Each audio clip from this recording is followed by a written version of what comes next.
மேலும் பல கோரிக்கைகளை 12 கோரிக்கைகளை முன்வைத்து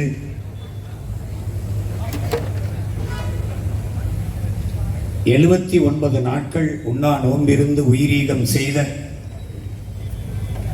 நம்முடைய தாத்தா சங்கரலிங்கனார் அவர்களுக்கு நம்முடைய புகழ் வணக்கத்தை செலுத்துவதில் பெருமை கொள்கிறோம்.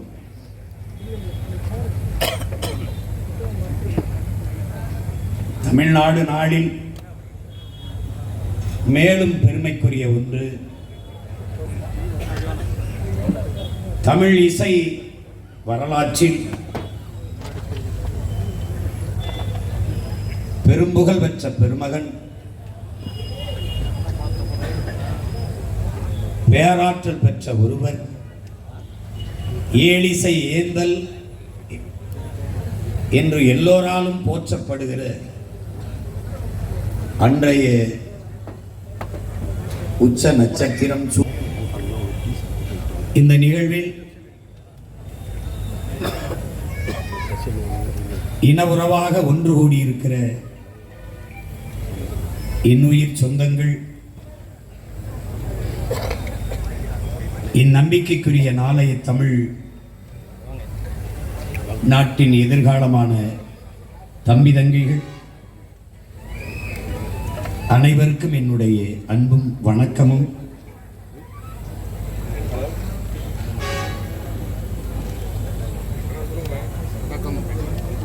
தமிழ்நாடு நாள்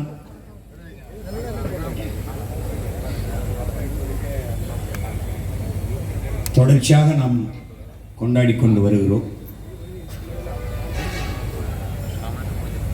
மற்ற மாநிலத்தவர்கள் எல்லாம் அரசு விழாவாக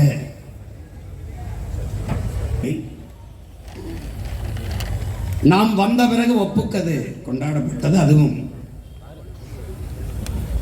இங்கே பேசியவர்கள் குறிப்பிட்டது போல மாநிலம் பிறந்த நாளை தமிழ்நாடு நாள் என்று கொண்டாடாது, அதற்கு பேரறிஞர் அண்ணா என்கிற பெருந்தகை அவர் முதலமைச்சரான பிறகு 1967 வந்த பிறகு ஜூலை 18 பன்னெடுங்காலமாக இருந்த வலியுறுத்தப்பட்ட அழுத்தம் கொடுக்கப்பட்ட அந்த கோரிக்கையை நிறைவேற்றினார். திராவிடர்கள் வரலாற்றை ஒன்று திரிப்பார்கள் அல்லது அறவே மறைப்பார்கள் என்பதற்கு சான்று இந்த நிகழ்வு. நாளை கொண்டாடாது பேர் வைத்த நாளை பிறந்த நாள் என்று கொண்டாடுவது எப்படிப்பட்ட பைத்தியக்காரத்தனம் என்பதை அறிவார்ந்த தமிழ் சமூக மக்கள் சிந்தித்து பார்க்க வேண்டும். திராவிடம் என்பதே திரிவு, ஒரு ஏமாற்று என்பதற்கு இதுவும் ஒரு உதாரணம். எல்லை காக்கும் போராட்டத்தில் இன்னுயிரை ஈந்த மறவர்களுக்கு தமிழ்நாடு என்று பெயர் வைக்க வேண்டும் என்று வலியுறுத்தி பசி எனும் பெரு நெருப்பை தன் வயிற்றில் கொட்டி தன்னுயிரை தந்த ஒரு பெருந்தமிழன் சங்கரலிங்கனாருடைய வழிகாட்டு. வரலாறு என்பது என்ன? ஒவ்வொரு தேசிய இனமும் அது நடந்து கடந்து வந்த பாதையே வருங்கால தலைமுறையின் வழித்தடமாக மாறுகிறது. அதுதான் வரலாறு. அப்படி தமிழ் பேரினம் பன்னெடுங்காலமாக அது எப்படி உயர்ந்து சிறந்து பெருமைப்பட வாழ்ந்தது, எந்த இடத்தில் அது வீழ்ந்தது, இது எல்லாம் வருங்கால தலைமுறைக்கு பாடமாக, படிப்பினையாக, வழித்தடமாக இருக்குமானால் அதுதான் வரலாறு. ஆனால் அப்படி தமிழினத்தின் எந்த அடையாளமும் எந்த வரலாற்று சுவடும் இல்லாது ஒழித்தார்கள் இந்தியரும் திராவிடர்.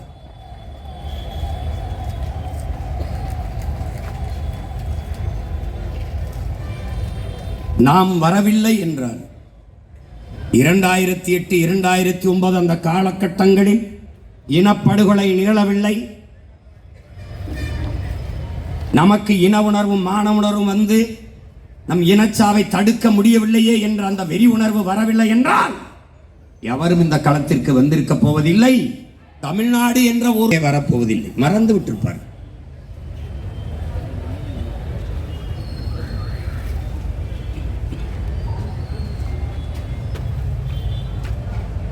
ஆனால் ஒரு தமிழ் சமூகத்தின் தலைமுறை எப்படி தடம் மாறி போய்கொண்டிருக்கிறது என்பதை அறிவார்ந்த பெருமக்கள், பேரன்புமிக்க என் பெற்றோர்கள், கற்றறிந்த சான்றோர்கள், பள்ளிக்கல்லூரிகளில் படித்துக் கொண்டிருக்கிற மொழியை, இனத்தை, நாட்டை, நிலத்தை, வளத்தை பெரிதும் நேசிக்கிற என் பிள்ளைகள் கவனிப்பீர்கள், கவனித்துக் கொண்டுதான் இருப்பீர்கள்.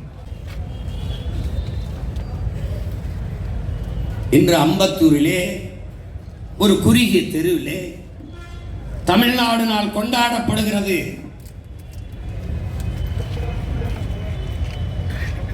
ஆனால் இதயத்திற்குள் ஒரு நெருப்பு எரிகிறது, ஒரு லட்சிய நெருப்பு. விரைவிலேயே தமிழ்நாடு நாள் அரசு விழாவாக நவம்பர் 1ஆம் தேதி மிகப்பெரிய பேரெழுச்சியாக தமிழ் பேரினத்தின் பெருவிழாவாக கொண்டாடப்படுகிறது. நாம் விரைவில் வரும்.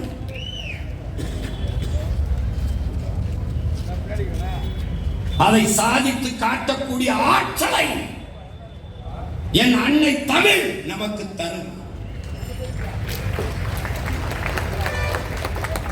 அந்த உணர்வை இதற்காக போராடி உயிர் நீத்த என் முன்னவர்களின் மூச்சு காற்று எமக்கு ஊட்டிக்கொண்டே இருக்கும்.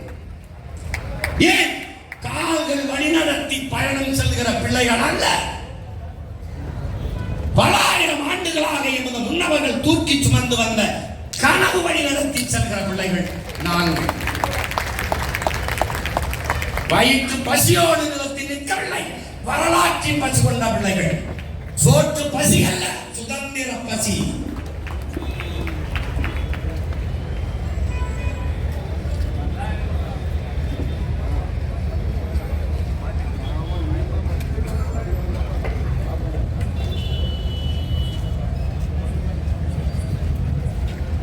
எத்தனை ஆயிரம் ஆண்டுகளுக்கு முன்னாடி எங்கள் முன்னர் கொக்கொக்க கூங்கும் பருவத்து மற்றது புத்தக சீர்த்த இடத்து என்று சொல்றார். யாருக்கு பாடினான்? 2000 ஆண்டுகளுக்கு பின்னால் ஒரு பேரன் வருவான், எந்த சமரசம் செய்யாமல் களத்திலே நிற்பான், அவனுக்கு இது கற்பிக்கும், இது பாடம் பட்டும் என்ன சொல்றான்? பசியோடு நிற்கிறது கொக்கு, நிறைய மீன்கள் போய்கொண்டிருக்கிறது, கொத்தினால் தற்காலிக பசியை போக்கலாம், நீக்கலாம். ஆனால் அது குறித்து விட்டது, இந்த மீனைத்தான் கொத்த வேண்டும் என்று.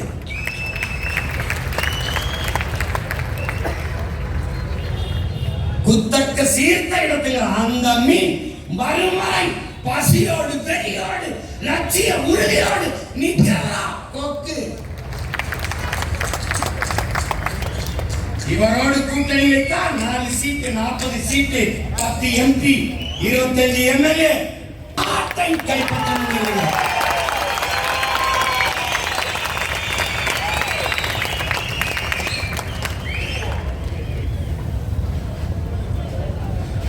அதுக்கு ஒரே ஆயுதம் பொறுமை. பொறுமையும் ஒருவித போர்தான். மாசத்துன்னு சொல்றான். அதுக்கு முன்னாடி முதுமொழி இருக்கு, பொறுத்தார் பூமி ஆழ்வாருங்க. நம்ம பொறுத்துட்டா ஆட போறோம், அதுதான் அது சொல்றான், பொறுத்தார் பூமி ஆழ்வாரு. எங்கள் தலைவன் எங்களுக்கு சொல்லி வைக்கிறான், பொறுமை என்கிற மரத்தின் வேர் எப்போதும் கசப்பாக இருக்கும், ஆனால் அந்த மரத்தின் கனிகளோ மிகவும் தித்திப்பாக இருக்குங்க.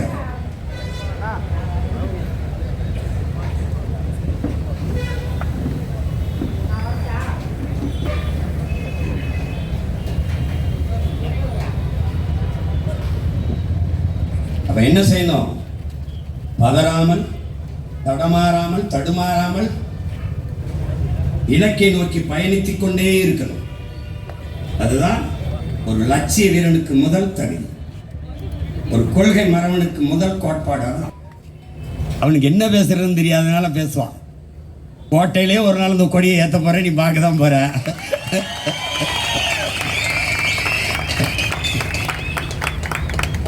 இந்தியாவுக்கு ஒரு கொடி வந்தது, அதுக்கு முன்னாடி இந்த கொடி இருந்தது.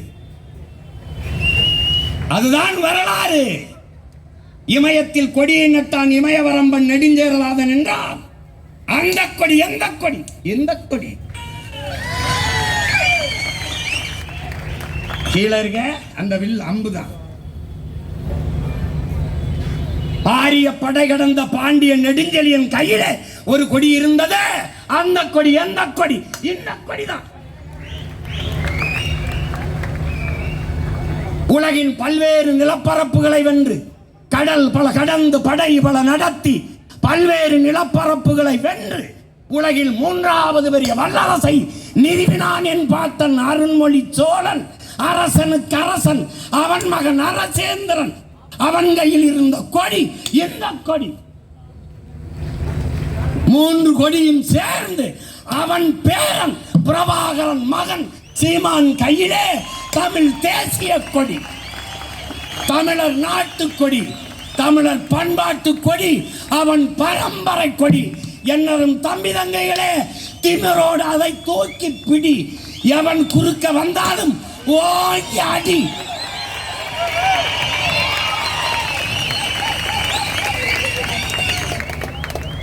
இது நடிப்பல்ல, வென்றாக வேண்டும் என்கிற இதய துடிப்பு, லட்சிய துடிப்பு.